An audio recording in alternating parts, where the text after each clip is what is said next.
This is the Woman on Fire Radio, Friday 5. Trust yourself. Hey,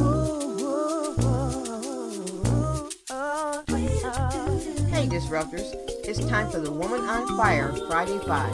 Just a little bit of inspiration to ease you into your weekend. When you ignite your life, you ignite your world. I'm here as the coach in your corner to provide the spark to start the fire. Are you ready? Let's go. Hey, Disruptors. It's here again. Friday. And we love it. It's the first weekend of August, right in the heart of the dog days of summer. And I don't know where you're listening, but yes, it's hot everywhere you turn. For me, not only outside, but also inside, as I am turning up the temp on myself as I work to finish my book, Disrupt, set to come out this month. So a little bit of drama there as I sprint to the finish line on this project. Anyway, our spark of inspiration today revolves around trust, but most importantly, trusting ourselves. Israeli stateswoman and Prime Minister Golda Meir was quoted as saying that we should trust yourself. Create the kind of self that you will be happy to live with all of your life. Make the most of yourself by fanning the tiny inner sparks of possibility into flames of achievement. Trust. Now, that one's a biggie for most of us, but especially if you're new to the business of shaking up the status quo in your own life. It's been said that trust is the willingness to be vulnerable, being courageous enough to take the leap of faith to open ourselves up to others, trusting them to catch us. But why is it so hard to trust ourselves? I mean, we spend time giving others the benefit of the doubt, and we cut them slack, or we give them grace when they've messed up or even broken our own trust. We give them a pass, so why can't we do the same for ourselves? Trusting ourselves makes us feel vulnerable. It's fearing that we're not perfect and others might see us as not perfect. We go along with someone else's perception or opinion of us because we're afraid that just maybe someone else, a parent, a boss, whatever, may know better than we know ourselves what's best for us.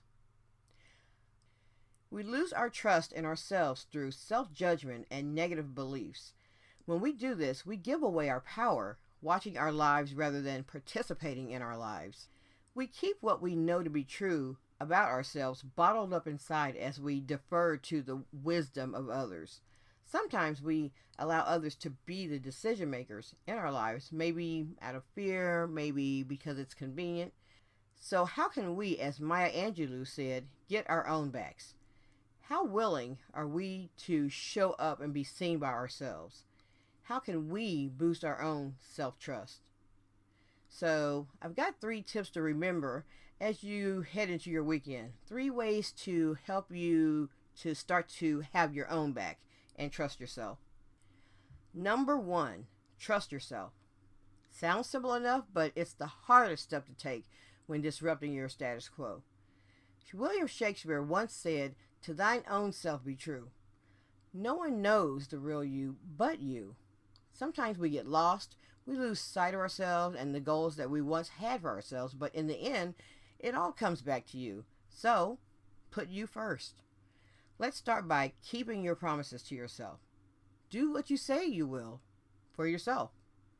Trusting yourself is not about being perfect or aspiring to hurdle this impossibly high bar of perfection. Give yourself a chance. Remember that failures are not the end. It's the beginning of your next attempt to do things better and differently. Forgive yourself for mistakes. Yes, you did not reach the mark this time, but there's always the next time, and the next time, and as many times as it takes. So please, for goodness sake, cut yourself some slack. Refuse to give up on yourself. Most importantly, trust that you are enough. Period. Number 2, trust the process. You know more than you think you know. It takes a lot of courage to stand up and take personal responsibility for your life and your decisions. Life has a way of working things out, and the best part is that our lives are our own to explore, and we have the freedom to change course whenever necessary. So set your intention to trust yourself a little bit more every day. Trust yourself to have the answer and trust the answer. Ask for advice if you need it, but take it with a grain of salt. One of the first keys to coaching is that as my client, you already have the answer to your situation inside.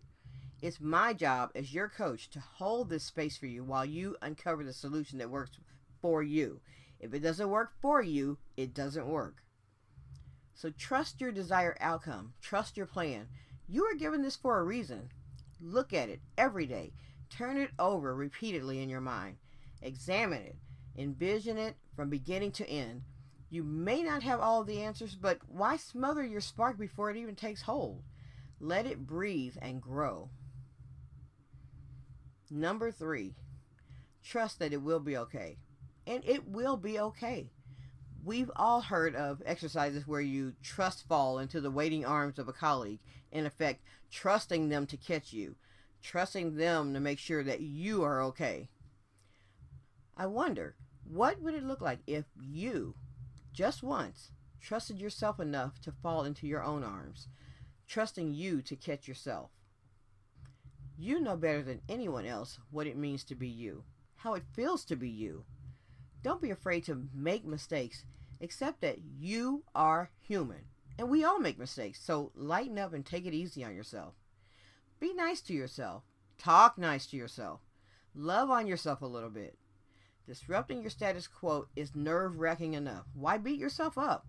So fall into your whole self, and it'll be okay, I promise.